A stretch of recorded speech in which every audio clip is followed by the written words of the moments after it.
আসসালামু আলাইকুম। এখন যাচ্ছি মাওয়া লিফ লাঞ্চ রেস্টুরেন্টে।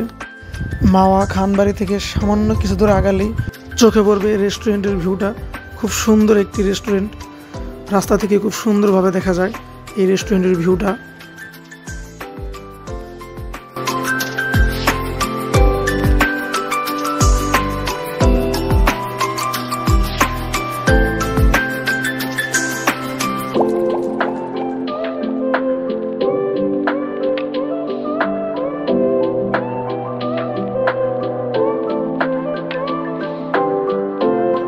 ঢাকা কিংবা ঢাকার বাইরে যে যেখান থেকে মাওয়া ঘুরতে আসেন তাদের জন্য বেস্ট একটি প্লেস হতে পারে লিফ লাঞ্চ।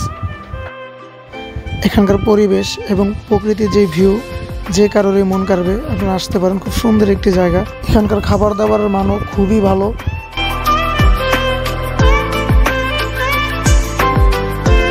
এখন আছি লিফ লাঞ্চের পুরো একদম উপরতলায়।